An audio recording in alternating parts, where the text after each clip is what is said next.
Hi guys! Welcome to our channel!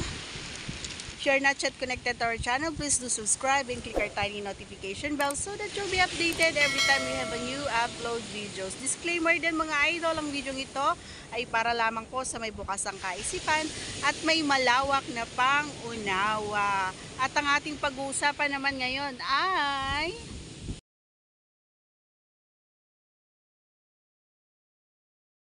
So yun nga, ito na naman yung ating pag-uusapan, yung pinaka gustong gusto ko na kung saang part na yung nilalabasan na yung partner natin. So may mga pagkakataon kasi mga idol no, na hindi na natin namamalayan or hindi ko na namamalayan na tapos na pala yung partner ko kasi sobrang ini-enjoy ko yung pagkadyot niya. Pagkadyot ko syempre, 'di ba? Kasi hindi lang naman ang lalaki na gumaganon is sila lang yung nag-e-enjoy. Syempre ini-enjoy din namin. Lalo na kapag magaling, 'di ba? At masarap siyang kumembo. So alam mo yung kahit na malayo pa, kahit na hindi pa ako labasan, ang nagpapahabol talaga sa kanya habang siya ay nagtatrabaho or ginagalingan niya dun sa point na yon is yung alam mo yung kapag nararamdaman ko kasi idol kapag pumipintig-pintig na si Junjun, kapag yung kapit niya ay humihigpit or yung paghinga niya ay alam mo yon yung hinahabol niya na and then may yung dahan-dahan and then bibigla niyang kakadyutin, kumbaga yung biglang ididiin niya, kumbaga. So yun yung part na gusto ko nang humabol kahit na malayo pa akong labasan or yung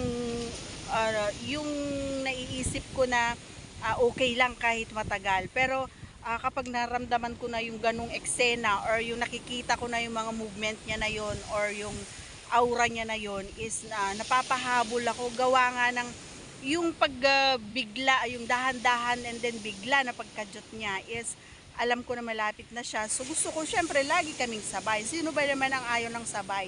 Kung na-experience nyo na yung sabay labasan mga idol, sobrang ang sarap sa pakiramdam.